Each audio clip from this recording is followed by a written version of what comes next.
Mi hermano en la cena navideña levantó su copa y dijo, salud por los Rivera menos por Daniel, el fracasado de la familia que lo único que tiene es dinero. Mis padres se rieron mientras asentían. Luego yo levanté la copa y dije, por el fracasado que dejará de pagar sus cuentas, y ellos rieron sin saber que, en pocos días, los desalojarían. En plena cena de Navidad, mi hermano levantó su copa y soltó, salud por los González, menos por Daniel, el fracasado de la familia, ese que lo único que tiene es dinero. Mis papás se echaron a reír, asentando como si Marco acabara de contar el chiste del año. Yo también alcé mi vaso, pero con calma, y dije, pues brindemos por el fracasado, el que va a dejar de pagarles las cuentas. Se carcajearon pensando que seguía el juego, sin imaginarse que, en pocos días, el banco les estaría tocando la puerta. Aquella noche la casa de mis padres lucía igual que siempre, luces parpadeantes por todas partes, el árbol lleno de adornos viejos pero brillantes, y el mismo pesebre de cerámica que me acompañaba desde que era niño. El ambiente olía a pavo recién horneado, puré de papa y ponche, ese olor clásico que debería dar paz, aunque entre nosotros siempre había un aire distinto, una tensión silenciosa que nadie mencionaba pero que todos cargábamos encima. Los González éramos expertos en fingir, en mantener la fachada de familia feliz, aunque por dentro todo estuviera al borde del colapso. Y esa noche, finalmente, colapsó. En la mesa estaban los mismos de siempre. Papá, con su eterna camisa a cuadros y esa panza que cada año crecía un poco más, cortaba el pavo como si fuera el jefe de un clan. Mamá, con su delantal rojo y el cabello recogido, servía los platos mientras dejaba caer indirectas sobre quién no había ayudado en la cocina. Mis tíos y primos charlaban de cualquier cosa, del frío, del fútbol, de la vida. Y, claro, estaba Marco, mi hermano mayor, el orgullo de la familia. Él, con su sonrisa de tipo exitoso, su novia Elena, que parecía salida de una revista, y sus dos hijos perfectos, esos que siempre decían gracias sin que nadie los regañara. Y luego estaba yo. Daniel, el famoso fracasado. Me habían puesto esa etiqueta desde siempre, aunque irónicamente yo era el único que ganaba dinero de verdad.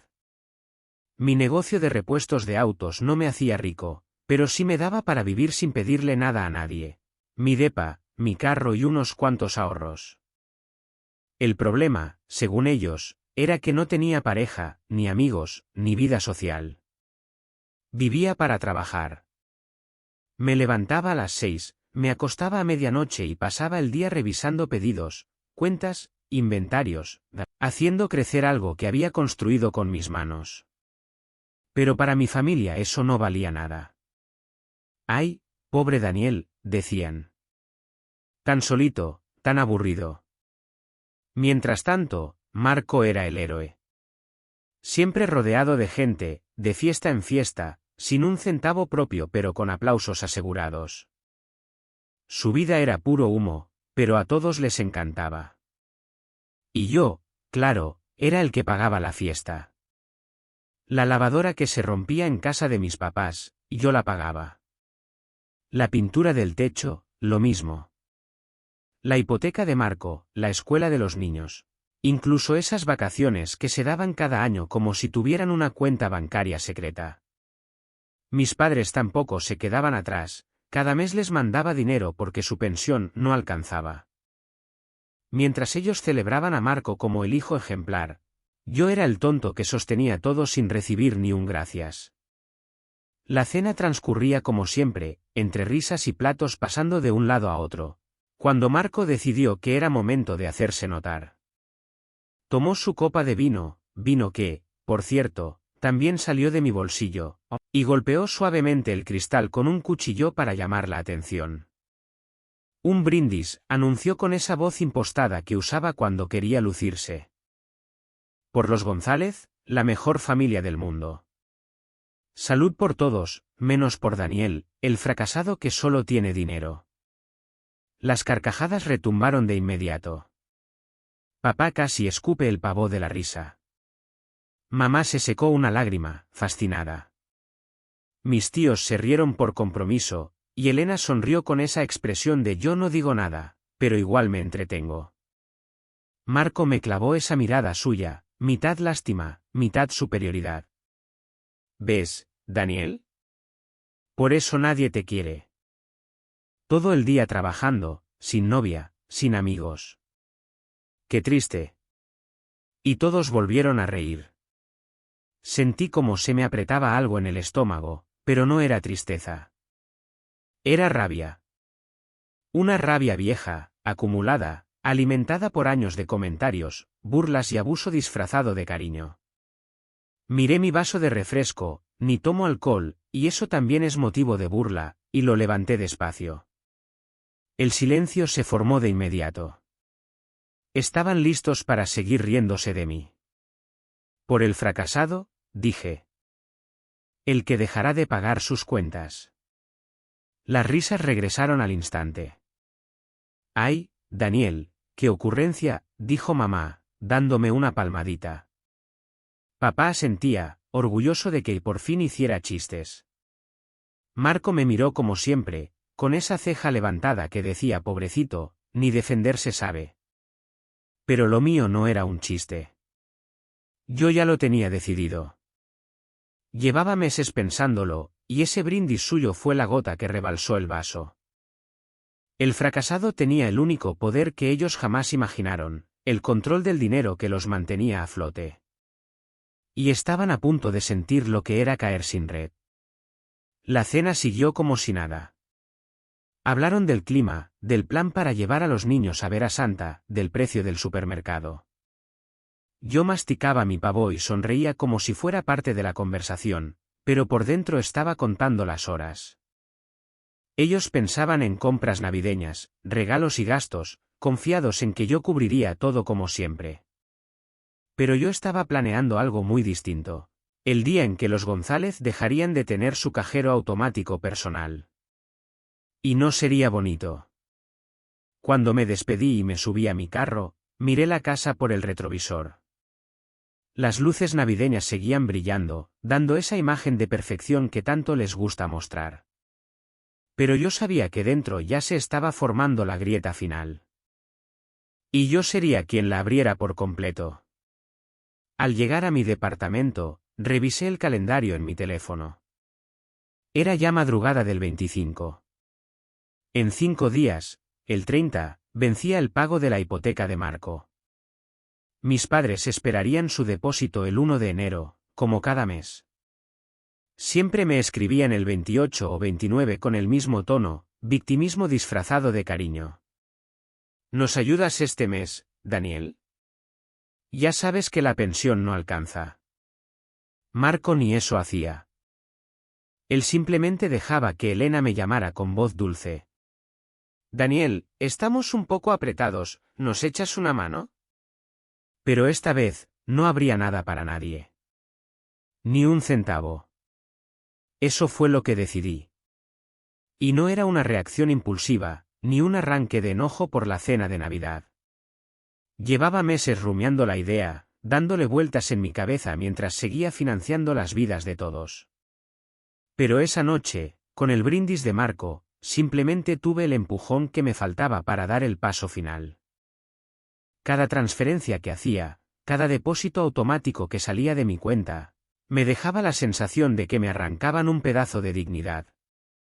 Porque no era solo dinero lo que entregaba, era respeto, tiempo, tranquilidad. Ellos vivían felices, vestidos con ropa nueva, viajando cuando querían, comiendo fuera como si el dinero creciera en los árboles, mientras yo trabajaba como una mula y encima me convertía en blanco de burlas por no tener novia ni amigos. ¿Y todo para qué? Para que Marco se adornara con su casa bonita, sus hijos en escuelas privadas y su vida de postal, financiada. Claro, por el fracasado. Para que mis padres se quejaran de lo duro que era vivir con poco, cuando yo era quien pagaba sus servicios, sus compras y hasta su cuenta de Netflix, la misma que usaban todas las noches para ver sus novelas. Esa madrugada, ya en mi departamento, abrí la laptop y entré al banco. Ahí estaba todo, mis ahorros, el dinero del negocio, las facturas, los gastos, las ganancias. Miré las transferencias automáticas que tenía configuradas desde hacía años, una para mis padres, otra para Marco. Las desactivé con un clic. Me sorprendió lo fácil que fue. 2 botones. Nada más. Como cerrar una llave y ver cómo el agua deja de correr. Así de simple se cortó el flujo de dinero que los mantenía cómodos. Y no sentí culpa. Para nada. Más bien me cayó una calma extraña, como cuando terminas una carga muy pesada y descubres que puedes respirar sin ese peso encima. El resto de la noche lo dediqué a planear. No pensaba decirles nada todavía. Quería que lo descubrieran por su cuenta, que el banco les avisara que no tenían fondos, que el casero de Marco apareciera con cara de pocos amigos. Sabía que vendrían a mí llorando o gritándome, pero esta vez, no pensaba mover un dedo. También tomé otra decisión, no solo iba a dejar de pagarles, iba a sacarlos de mi vida. Si tanto disfrutaban burlarse del fracasado, entonces que vieran cómo se las arreglaban sin él. La mañana siguiente, el 26, empezó como siempre. Café caliente, laptop abierta y una montaña de cosas pendientes en el negocio. Ni en Navidad paraban los pedidos. Tenía clientes que responder, piezas que preparar, envíos que organizar. Mientras trabajaba, el celular vibró. Era mamá. Hijo, qué linda estuvo la cena anoche, ¿verdad? Marco es un loco con sus cosas, pero te queremos mucho. Sonreí un poco, lo admito, pero no contesté. Era el típico mensaje para suavizar la conciencia, como si un te queremos arreglara años de desprecio. Más tarde llegó otro mensaje, esta vez de Elena. ¿Nos vemos pronto? Los niños extrañan al mejor tío. Claro, pensé. El mejor tío, mientras tenga la billetera abierta. Tampoco respondí. Seguí trabajando, como si nada pasara, aunque por dentro sabía perfectamente que estábamos a pocos días del primer temblor. El 30 era la fecha límite de la hipoteca de Marco, y cuando el pago no entrara, el banco iba a mover rápido.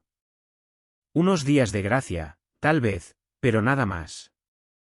Y mis padres, el 1 de enero, esperarían su depósito mensual como si fuera tradición nacional. Podía imaginar la escena, mamá llorando, papá indignado, ambos jurando que no podían creer que les hiciera esto después de todo lo que habían hecho por mí. Pero yo ya estaba preparado. Después de años, por fin sentía una especie de libertad. Sí, no tenía pareja ni vida social, pero tenía algo que ellos jamás me habían dejado tener: control sobre mí mismo.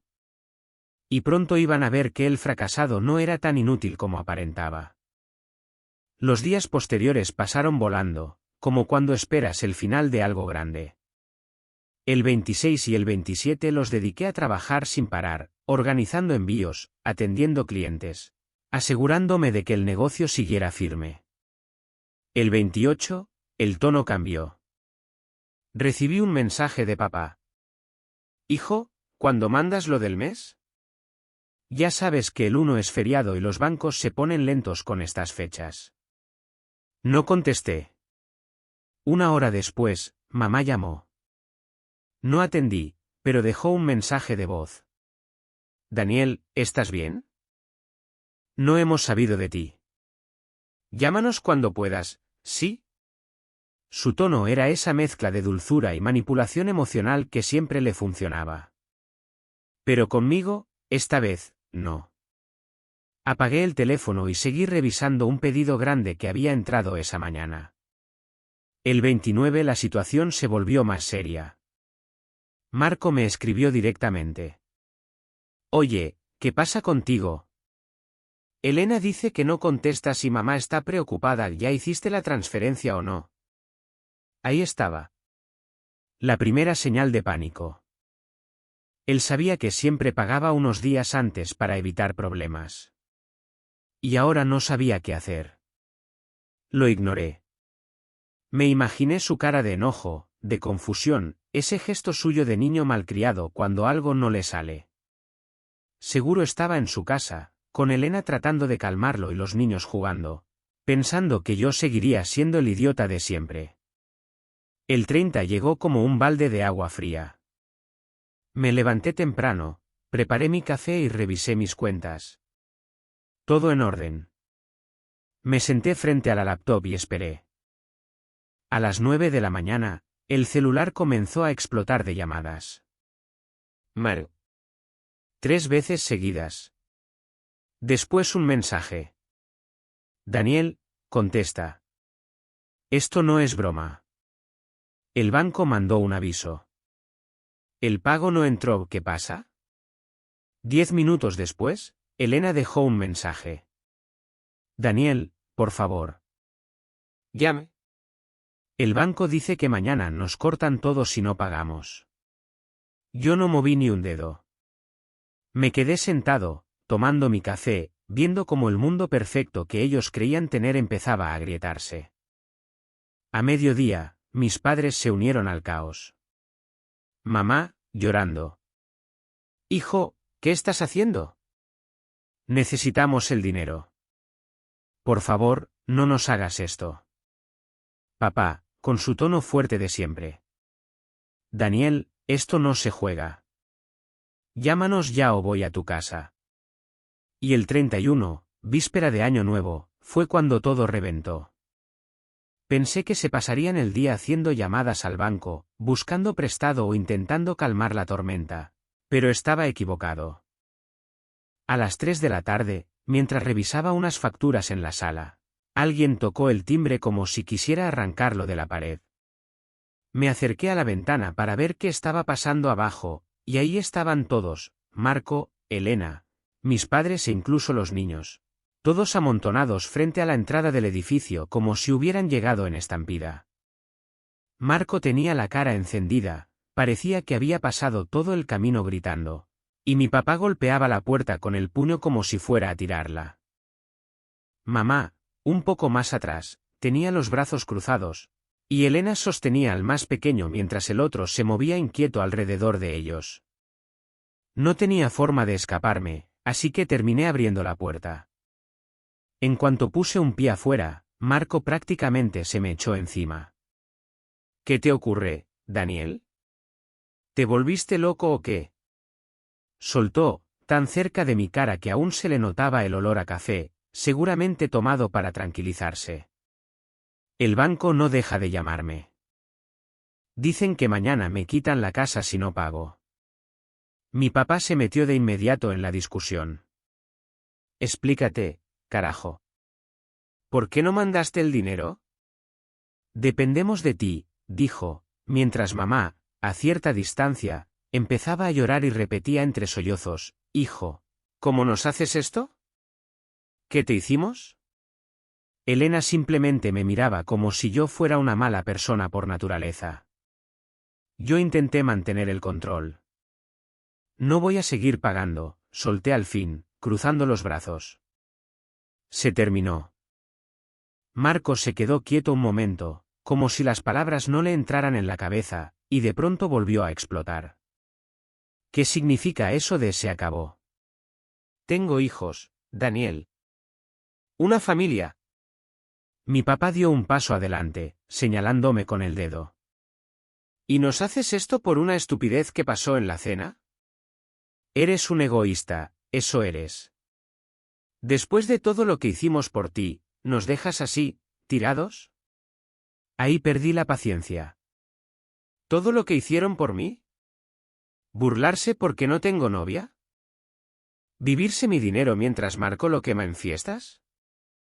Yo soy el que mantiene a todos aquí, y aún así me llaman fracasado, grité, sin importarme que medio edificio empezara a asomarse. Marco intentó agarrarme del brazo, pero lo aparté de inmediato. No me toques. Si tanto te preocupa tu casa, ponte a trabajar. Y ustedes, dije mirando a mis padres, dejen de esperar que yo resuelva cada uno de sus problemas. Mamá rompió a llorar más fuerte, y Elena, con los nervios de punta, empezó a decirme que no tenía corazón, que cómo podía hacerles eso a los niños. Los pequeños miraban todo desde las escaleras, asustados, y por un momento me golpeó una duda pequeña, pero luego se me vino a la mente el brindis de la cena, el salud por Daniel, el fracasado, y se me pasó. Váyanse, dije señalando hacia la calle. Aquí ya no hay nada para ustedes. Marco me miró con un odio tan intenso que pensé que iba a lanzarse encima de mí, pero mi papá lo sujetó. Esto no va a quedar así, Daniel, me dijo, con la voz vibrando de rabia. Te vas a arrepentir. Se fueron, mamá llorando, Marco insultando todo lo que podía y Elena cargando a los niños como si estuvieran saliendo de un velorio. Cerré la puerta y me quedé en completo silencio. Afuera ya comenzaban a escucharse los primeros fuegos artificiales de la Nochevieja, pero en mi cabeza todo era un revoltijo. Sabía que aquello no era el final, que iban a seguir intentando presionarme. Pero también supe, con una claridad que no había sentido en años, que el fracasado ya no pensaba ceder. Faltaban pocas horas para el 1 de enero, y con ese día vendrían las consecuencias reales, pagos vencidos, puertas cerradas y una lección que, esta vez, no olvidarían. Mientras el resto del mundo celebraba entre brindis y luces, yo me quedé solo en mi departamento. Abrí una soda, puse una película vieja y me recosté. No necesitaba fiestas ni compañía para sentirme bien. Por primera vez en mucho tiempo, sentía el control en mis propias manos. Y lo sabía, cuando el banco bloqueara las cuentas por falta de pago, la situación se pondría interesante. El 1 de enero amaneció tranquilo para mí, aunque tenía claro que para ellos sería todo lo contrario. Me levanté temprano, hice café como todos los días y me senté frente a la laptop. No tenía mensajes nuevos, lo cual me sorprendió un poco, considerando el espectáculo del día anterior. Supuse que estarían exhaustos o, con suerte, comenzando a buscar soluciones por su cuenta. De cualquier manera, yo no pensaba relajarme. Los bancos no tienen paciencia, y los plazos vencidos no desaparecen por arte de magia. A eso de las 9 revisé mi cuenta otra vez, todo igual que antes, mis ahorros seguros, mi negocio funcionando y las transferencias automáticas bien desactivadas. Pensé en cómo estaría Marco. Para esa hora seguro ya habría recibido el aviso final, pago no recibido. Próximo paso, ejecución de hipoteca.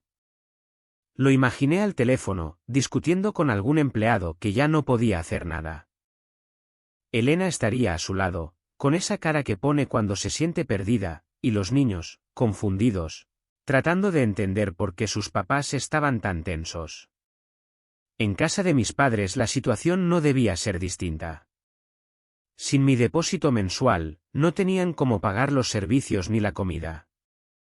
Podía imaginar a mamá contando los billetes que quedaban y a papá caminando de un lado a otro repitiendo: «Esto no puede estar pasando». Vivían al día desde siempre, confiando en que yo, el fracasado según ellos, llegaría con el dinero a tiempo, salvo que esta vez no lo hice. Y así, llegó el 10 de enero como un golpe seco. Me desperté con un nudo en el estómago, no de miedo, sino de una especie de adrenalina rara. Hoy desalojaban a Marco y a su familia. Después de tanta súplica, tantas excusas y promesas sin peso, el banco decidió actuar. Y yo quería verlo. Tal vez era crueldad, no lo voy a negar, pero también necesitaba comprobar que esto era real, que por fin había puesto un límite. A las 8 salí de mi departamento con una gorra y una chamarra vieja, sin intenciones de llamar la atención. Conduje hasta su barrio y estacioné unas cuadras antes, justo en un punto donde podía observar sin que nadie me reconociera. Ahí estaba la casa grande y elegante que yo había financiado durante años. El camión del banco ya estaba frente a la entrada. 2 tipos con traje revisaban documentos. Un par de policías esperaba aburrido a un lado y varios vecinos comenzaban a reunirse para enterarse del chisme. A las 9 en punto, la puerta se abrió. Marco salió primero. Llevaba unos jeans viejos y una camisa tan arrugada que parecía que había dormido con ella puesta. Nada que ver con el tipo arreglado que presumía en cada fiesta. Traía una caja en los brazos, llena de cosas revueltas, juguetes de los niños, un marco de fotos torcido, algunos cables enredados. Detrás venía Elena, con los ojos hinchados de tanto llorar y el pelo hecho un desastre. Tenía al más pequeño cargado y el mayor iba a su lado, llorando a gritos. No quiero irme, mamá, sollozaba el niño, y esa frase se me clavó en el pecho, aunque me quedé quieto, sin mover un dedo. Uno de los empleados del banco se acercó a Marco con un papel en la mano. Firme aquí, por favor, dijo con un tono tan impersonal que parecía un robot. Marco lo fulminó con la mirada, como si quisiera arrancarle la cabeza ahí mismo. Pero igual tomó el bolígrafo y escribió su firma tan fuerte que pensé que iba a romper la hoja. ¿Qué mierda es esto?, murmuró, tirando el papel al suelo. Elena lo recogió rápido, susurrándole algo que no alcancé a escuchar, pero Marco se soltó de su mano y empezó a gritar. Todo esto es por Daniel. Por ese maldito egoísta. Algunos vecinos se miraron entre ellos como diciendo ya sabía yo. Y ahí empezó el verdadero desorden. Los del camión comenzaron a sacar muebles, el sofá donde Marco veía fútbol, la mesa donde Elena servía cenas que parecían sacadas de una revista, la tele enorme que yo había estado pagando en cuotas durante meses. Cada objeto que aparecía era como un golpe más a una historia que yo ya no quería vivir. Marco intentó frenar a los empleados. Eso es mío. No lo toquen. Gritaba, pero uno de los policías lo empujó para atrás. Compórtese, señor, o va detenido. Marco se quedó quieto, pero temblando de furia. Elena se dejó caer en la acera, con los niños abrazándola, los tres llorando mientras los vecinos tomaban fotos como si fuera un espectáculo. De pronto, un carro viejo se estacionó cerca. Reconocí al instante a mis padres. Mamá bajó corriendo con una bolsa de plástico en la mano, gritando. Marco, hijo, ¿qué está pasando? Papá salió después, mucho más despacio. Traía los hombros vencidos, la cara apagada, como si el hospital le hubiera drenado todo lo que le quedaba de energía. En cuanto vieron a Marco, mamá empezó a llorar más fuerte y lo abrazó mientras él no dejaba de mirar los muebles esparcidos en la calle. Daniel.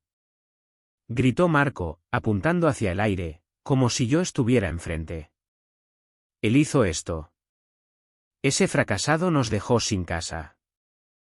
Papá levantó la vista, escaneando la multitud, y por un instante pensé que había atrapado mi mirada. Me escondí un poco más detrás del árbol, conteniendo la respiración para que nadie me viera. Y entonces ocurrió algo que jamás me hubiera imaginado. Elena se puso de pie, todavía con el niño en brazos, y se acercó a Marco con una determinación que nunca le había visto. «Deja de culpar a Daniel», le gritó. «Tú nunca trabajaste, nunca ahorraste. Siempre esperando que él nos sacara del hoyo. Esto también es tu culpa». Marco se giró hacia ella, rojo de rabia, y levantó la mano como si fuera a pegarle. Los policías se movieron al instante y lo agarraron por los brazos, pegándolo al camión mientras él forcejeaba como loco. «Suéltenme, carajo», gritaba, pero no sirvió de nada. Mamá se llevó las manos a la cara, llorando desconsolada, y papá solo observaba, como si ya no tuviera energía para intervenir. Me fui de ahí antes de que alguien pudiera reconocerme. Subí al carro con las manos temblando, manejé unas calles y me estacioné en un lugar vacío. Ahí, completamente solo, dejé que todo lo que venía acumulando se me saliera. No fue llanto como tal, era algo más denso, rabia, tristeza, alivio, satisfacción, todo revuelto. Golpeé el volante hasta que me dolieron los nudillos, gritando. «¿Se lo merecían?» Luego me quedé quieto, respirando fuerte, mirando sin ver. El fracasado había ganado, sí, pero no se sentía como una victoria. Era más bien como un incendio que había arrasado con todo, incluso conmigo. Actualización 1. Hola a todos. Gracias por los comentarios y por estar ahí desde que conté lo de la cena de Navidad y cómo dejé de mantener a mi familia. Han pasado unas semanas desde el desalojo de Marco y quería contarles en qué terminó todo, porque por fin siento que este capítulo se cerró. Después de perder la casa, Marco, Elena y los niños no tuvieron más remedio que mudarse con mis padres. La casa de mis viejos es chiquita, 2 cuartos diminutos y un baño que apenas funciona. Como dejaron de pagar los servicios, no tienen luz ni agua, así que están ahí, viviendo apretados, sin comodidades y sin la vida a la que se habían acostumbrado gracias a mi dinero. Mis padres, que siempre trataron a Marco como el hijo perfecto que no hacía nada, por fin se cansaron de él y lo obligaron a trabajar. Ahora Marco es ayudante de construcción, algo que jamás imaginé ver. Mi papá también se puso en marcha y anda cortando arbustos en el vecindario para ganar unos pesos, cosa que no había hecho en años mientras yo cargaba con todo. Yo, mientras tanto, estoy mejor que nunca. Mi negocio de repuestos sigue creciendo, duermo tranquilo, y ya no recibo mensajes ni súplicas. Se terminó eso de ser su cajero automático. Así están las cosas ahora, ellos en una casa pequeña, viviendo sin lujos y trabajando por primera vez, y yo por fin libre de todo ese peso. El fracasado salió ganando. Y sí, se siente increíble.